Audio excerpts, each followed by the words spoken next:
Did you ever want a game where characters from Sword Art Online main series, Alternative Gun Gale Online spin-off, Accel World and many more anime franchises would come together in a gigantic crossover game?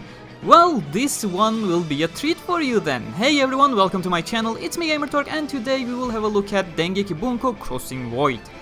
Before we begin, some disclaimers. This is not a sponsored video in any way, so the opinions you'll hear from me are my own, unaffected by any other means. The developers of Crossing Void, 91 Act, has reached out to me and offered me access to the closed beta for their global release and gave me some additional currency to kickstart my progress since I was a bit late to the party, but that is pretty much all I have received.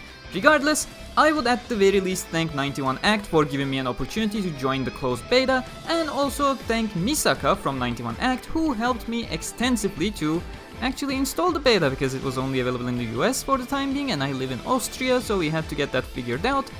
But with that out of the way, let's start with an overview if you want a brief impressions right out of the gate.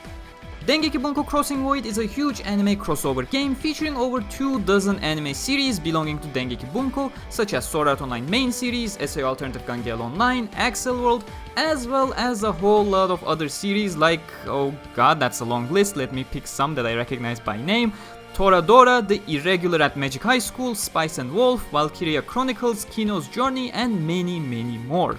So chances are, if you're a fan of one or more of these series, Crossing Void instantly becomes a major game of interest as the crossover story involves many of your favorite characters from all of the series. Visually speaking, it's a gorgeous game with live 2D dialogue scenes, full voice acting for all dialogues, those great arcade-style sprite-based fighting graphics all come together for a visual treat. The game feels a little overwhelming in the early game, but once your leveling up process calms down slightly, instead of gaining a level literally every event in the early game that just prompts way too many informational "you unlock this, you unlock that" kind of windows, you start getting a better idea of all the different modes the game offers you as you start playing at your own pace. The combat may feel confusing at first, or maybe that was just me who got anxious by the constant tutorial pop-ups. It's actually incredibly intuitive and user-friendly. I will definitely be covering the game once it publicly releases since my closed beta progress will be wiped, but yeah, definitely looking forward to it. And of course, all of this I will start elaborating on now with a more in-depth look for those who are interested to hear more. But on top of that, keep in mind that global open beta is arriving on November 6th, so if you want to have a look at how the game is for yourselves, stay tuned, you're about to get your own chance to test it out, and it will be available in the following regions. And wow, they actually have Turkey up there as well. Color me surprised considering how little most anime games care about Turkey. But I guess I'll just say thank you 91 Act, representing fellow anime fans back home. So first off, the story is one long stretch. So don't feel alienated if you don't recognize the characters you're seeing at the very beginning. I feel like this was something I needed to mention because I'm solely an SAO and Accel World fan, so the characters that the story opens up with, I had no clue who they were, but take this as an opportunity to get to know these new characters as the story sets up. Bringing 24 franchises together requires you to be a little patient to see your own favorites, but it also certainly helps that the characters are not annoying, but rather very defined in their personalities that you easily understand what kind of person they are. Kirta and Asuna joined the story in chapter 3, but I never felt like I was getting tuned out because of the characters I never knew before. The fully voice acted dialogue scenes are an absolute blessing for a mobile game, and meshing that with live 2D makes the story really stand out, making the characters even more expressive and lively than you would expect. Low-key, I'm hoping SAO Alicization Rising still ends up being just as good. Having it more of a flowing dialogue rather than a visual novel that you click through is good in my opinion. However, I can see this becoming an issue if you're not a fast reader, but I never saw like paragraphs of text showing up on screen, so it probably won't be a major issue for anyone. But I guess that's a good segue into the visuals, and wow, this game does look beautiful. You can see it all in the footage I recorded on your screen right now. Important warning, if you're playing this yourselves, the game comes on with special power save feature on by default. Once you disable that, it becomes incredibly fluid and absolutely gorgeous. I don't know how heavy the app is, I'm playing on a Samsung Galaxy S10, but if your phone is capable enough to run it in the highest settings, it's a treat for your eyes.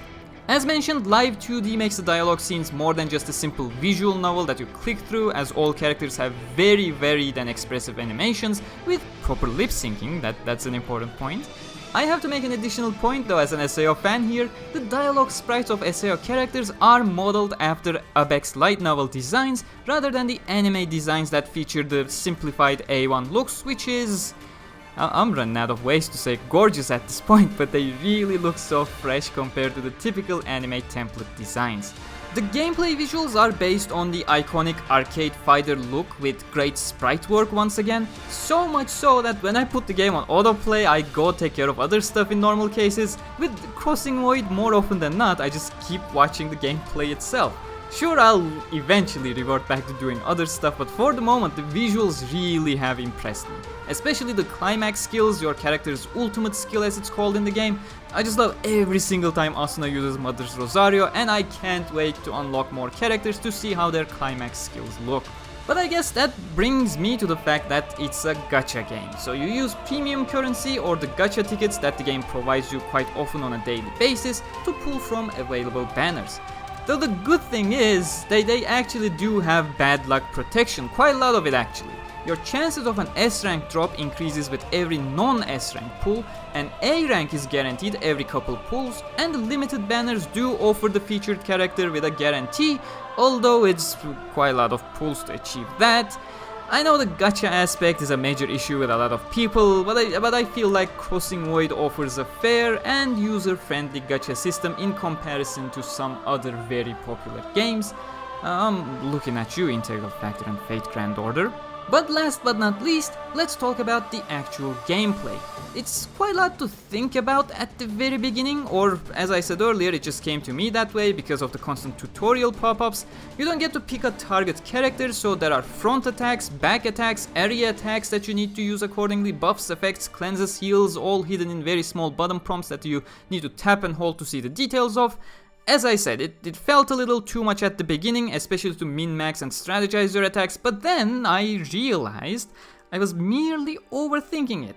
The fact of the matter is, after a little bit of playtime, you start getting used to the abilities of your setup and more or less strategize before the gameplay part even begins. The details of the skills become quite irrelevant, and thus the UI starts feeling very user-friendly. The attacks clearly define what they do and which person they attack, and F for a front row attack, R for a rear row attack, A for an area attack, S for a special buff, and the effects are clearly spelled right after the attack type sign, whether it's damage, dispel or heal, etc.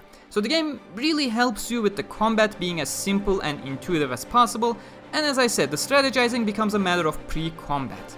You see, in Crossing Void you get a team of 3 characters, each of which has a support character attached to them. You can simply partner up anyone with anyone you want, provided they are main and support characters respectively, but certain characters can link together and end up doing a crossing attack for additional effect. Asuna, for example, possible cross-skill characters are Kirito, this girl from a series I do not know, and Yuki, all of which result in different combos and different effects. So the strategizing becomes a matter of setting up the correct team with the correct combos for maximum efficiency, and then enjoy the simplicity of the rest during the combat. All in all, in my short time in early game, I genuinely had a lot of fun and don't have any complaints at all. But again, consider this video something like a first impressions video rather than a full-fledged review. I'm still in the early sections of the game, especially knowing my progress will be wiped out soon. So the resources are plentiful that I don't feel any bottlenecks in progression. In mobile games, usually endgame content is what becomes quite restrictive, which I am not at yet. But this closed beta opportunity was, and is continuing to be, a very fun experience for me, which is more than enough for me to look forward to the full global release so I can cover the game extensively here on my channel. But yeah, that's pretty much it from me for the time being. What do you think about the game from what you have seen in the video? If you're interested in the game, it should be available to pre-register on a variety of regions, so do check your App Store or Google Play Store. Remember that the open beta is arriving November 6th.